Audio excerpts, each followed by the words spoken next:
penelitian bahkan dari Sistem Kesehatan Nasional Siskesnas 2018, usia di bawah 15 tahun sudah mengalami stroke.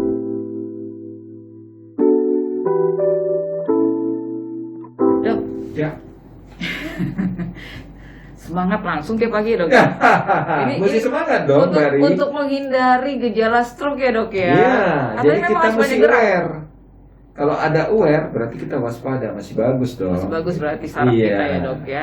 Tadi sempat dokter singgung mengenai faktor risiko ada ras, suku Yang tidak bisa diubah. Yang tidak bisa diubah. Nah kalau berdasarkan gender, dok, mana yang lebih banyak terkena stroke, perempuan apa laki-laki? Ya, berdasarkan penelitian Bari, ternyata perempuan itu lebih mudah terkena stroke dibandingkan dengan laki-laki. Bukan karena dokter laki-laki ya? Bukan. Yang Oke. kedua adalah ras kulit hitam. Ras kulit hitam ternyata lebih banyak atau lebih sering terjadi stroke. Terus yang ketiga, orang yang overweight, orang yang tidak ada olahraga, orang yang istilahnya kebutuhan karbohidratnya tinggi, itu lebih mudah terjadi stroke. Kemudian orang yang mengalami darah tinggi, itu bisa mengalami terjadinya stroke. Jadi kalau berdasarkan gender itu perempuan, kalau berdasarkan ras kulit hitam lebih banyak.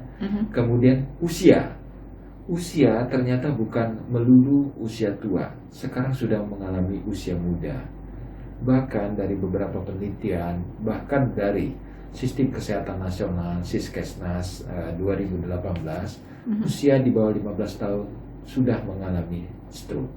Terutama sekali yang dikatakan cardioemboli stroke, penyakit jantung. Ada namanya penyakit degup jantungnya lebih cepat, atau nama ngetrennya atrial fibrilasi. Nah itulah yang sahabat Sonora yang harus diperhatikan.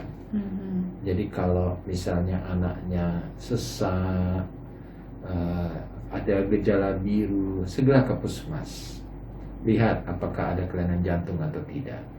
Lain dengan anak usia gemuk. Kalau anak usia gemuk disuruh lari kan sesak juga, ya kan Bari? Nah, jadi bukan itu maksud kita. Maksud kita anaknya sehat, normal, tiba-tiba biru, bicaranya bagus, jalannya masih bagus, tapi dia sesak.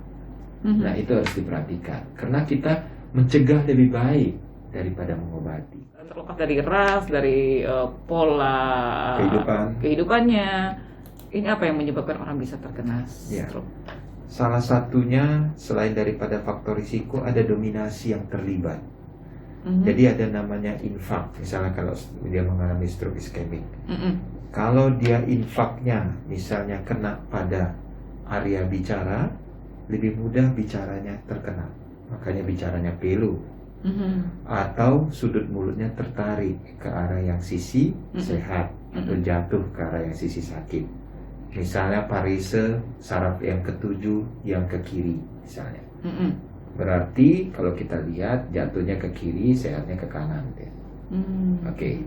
Kemudian ada lagi yang seperti gejala tadi, dari motoriknya, misalnya tangan sama kakinya yang terlibat.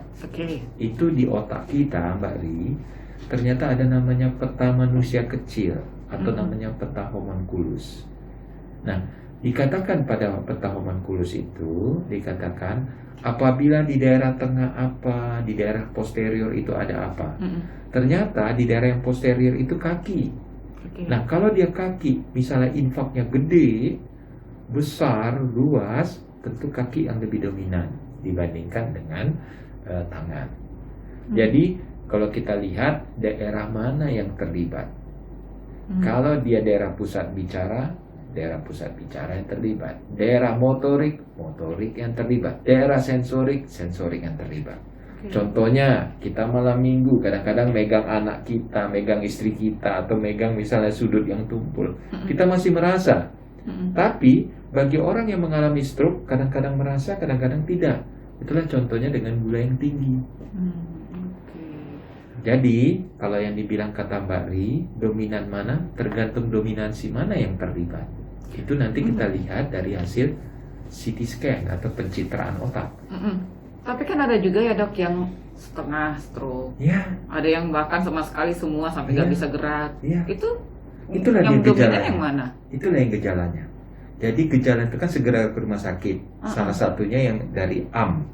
Dari AM itu tangan sama kaki. Misalnya kalau dia terlibat pada kaki, kaki yang lebih dulu terlibat dibandingkan Ada dengan tangan. step-stepnya nggak tiba-tiba langsung Pokoknya setengah? tiba-tiba kena ke kaki atau tiba-tiba kena ke kanan hemiparese. Mhm. Nah, itulah dia. Oke. Karena kan kita nggak tahu nih kapan kejadian stroke ini. Mhm. Kapan saja bisa terlibat, di mana saja bisa terlibat. Mhm. Nah, makanya kita bilangi sahabat Sonora yang hari ini mungkin cukup baik yang mendengar bahwa kita harus lebih bagus mencegah daripada mengobati. Bisa sembuh nggak sih dok? Ya. Sebetulnya? Bisa sembuh, bukan tidak bisa sembuh, bisa sembuh, tapi ada tanda kutip. Yang pertama adalah harus segera masuk ke rumah sakit Oke. kalau dia fase akut. Kalau dia di bawah 4 jam, tensinya misalnya 180/115, kita turunkan tensinya. Kita turunkan faktor risiko yang lain. Misalnya selain hipertensi, biasanya diikuti dengan gula.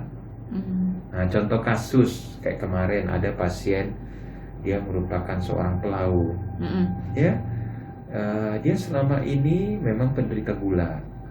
Nah, tiba-tiba tadi pagi dia mau makan, tangan kanannya nggak bisa diangkat. Gulanya 400, tensinya 200/110. Apa yang terjadi? Dia hemiparese atau lemah, bicaranya pelu, keadaannya kalau kita bilang yang dikatakan dengan hemiparese dengan bicaranya seperti orang cadel atau cadel lah bahasanya. Nah, untungnya keluarganya ini aware, karena kan orang yang di samping kita ini akan tahu Kebiasaan-kebiasaan kita ya. kebiasaan gini. Mama aku atau bapak aku mengalami kayak gini, dia pelaut laki-laki, dibawa ke rumah sakit. Dan rumah sakit dilihat, oh tensi tinggi, turunkan tensinya. Oh gula tinggi, turunkan gulanya. Nah, dari kenyataan ilustrasi kasus ini bahwa stroke itu mendadak, ya. Kemudian ada faktor risikonya, Mbak Ri. Nggak sekonyong-konyong orang kena stroke tanpa ada faktor risiko. Terus yang ketiga mungkin ada faktor-faktor lain. Contohnya stres, dia tak bisa tidur, kurang jam tidur bisa berpengaruh juga. Itulah Mbak Ri. Makanya sahabat Sonora yang budiman, yang perlu diperhatikan sekali adalah apa faktor risiko yang ada dari orang tua kita, atau misalnya dari tetangga kita. Oh, ada hipertensi, rajin dong makan obat. Ada gula, rajin dong makan obat gula. Ada jantung, oh periksakanlah EKG-nya. Mungkin itu yang harus diperhatikan. Oke, kita harus break lagi, dok. Siap. Nanti kita ngobrol-ngobrol seperti apa sih pengobatan yang dilakukan oleh pasien kalau sudah terdiagnosa penyakit stroke. Apakah ada minuman seperti katakanlah obat yang harus dikonsumsi, atau mungkin ada pendukung lainnya, suplemen yang harus dikonsumsi ya dok ya? Ya. Ya, nanti kita akan bahas di sesi